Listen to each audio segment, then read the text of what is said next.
You can't ask people to fast when you're feasting. Presidential candidate of Labour Party, His Excellency Mr. Peter Obi, has tackled the current administration on the statement made by the president, Bola Ahmed Tinubu, in China. But before you watch what Peter Obi said, listen to Bola Ahmed Tinubu first, so you can have a better understanding when you hear Peter Obi speak. The country is going through a very strong phase of reform, and this reform is taking a very bold and hard decision.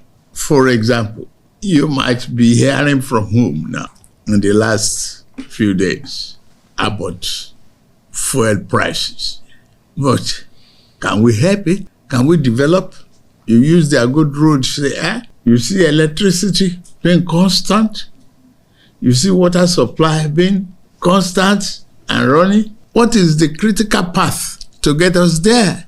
If we cannot take hard, painful decisions to pave the way, now is to provide the leadership that is necessary. And I'm committed to that. It's not all about politics. If you are afraid of taking the hard decision when it is time to do it, you probably will not be able to build a national consensus any day, anytime. Many nations of the world that are being seen as developed nations pass through one kind of reform or the other. Let's not forget the French Revolution, the revolution that sparked through all over the Europe in the 16th century, of which necessitated into the development that you can see in Europe as of today.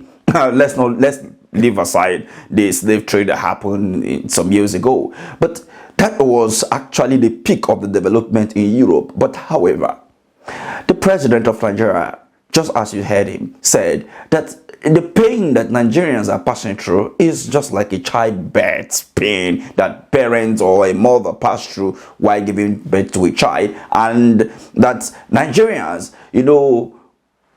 should not expect him to do anything less than what he's doing, because the reform must be done. But we are not seeing the reform at the elite level. Talking about the politicians, they keep flying on private jets and flying on first class, while the poor masses are suffering.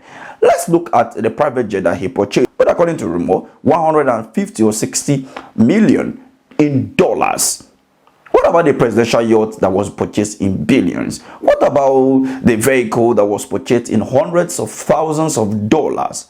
What about all of these? The vehicles for the First Lady, numerous. We can continue to name them.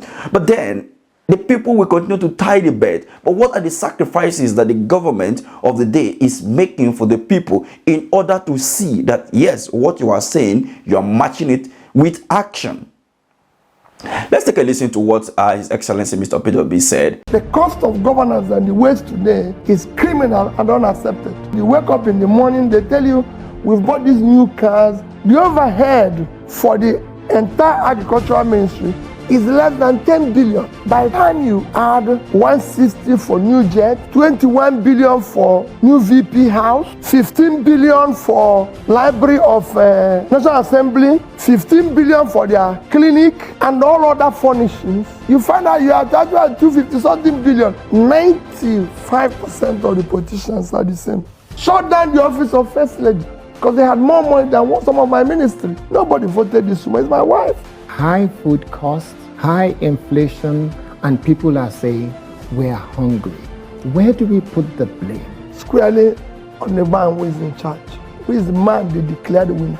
And they're sacrificing. No, now. but you can't ask people to fast when you're feasting. When you look at the corruption in Nigeria, when you look at the subsidy removal in Nigeria, when you look at all the shenanigans that have been happening in Nigeria, you can actually tell yourself the honest truth. The president of Nigeria needs to do better. And that is what His Excellency Mr. Peter Obi is talking about. I think he is the only excellent politician in Nigeria as of today, believed by many Nigerians, the obedient movement, including myself, because I have not seen any one of this current political office holder that have had any kind of compassion for the people like the main opposition leader, His Excellency Mr. Peter Obi. But let's tell ourselves the truth. What comes in 2027 when Nigerians still queue behind the APC-led government after this massive suffering? Will they receive 3,000 naira and then suffer again for another 4 years? We'll leave that till then. But in this case, the president have already made its choice. And the truth of the matter is that when I go suffer, and I don't care. It is what it is. Let me have your take at the comment section. Thank you for watching.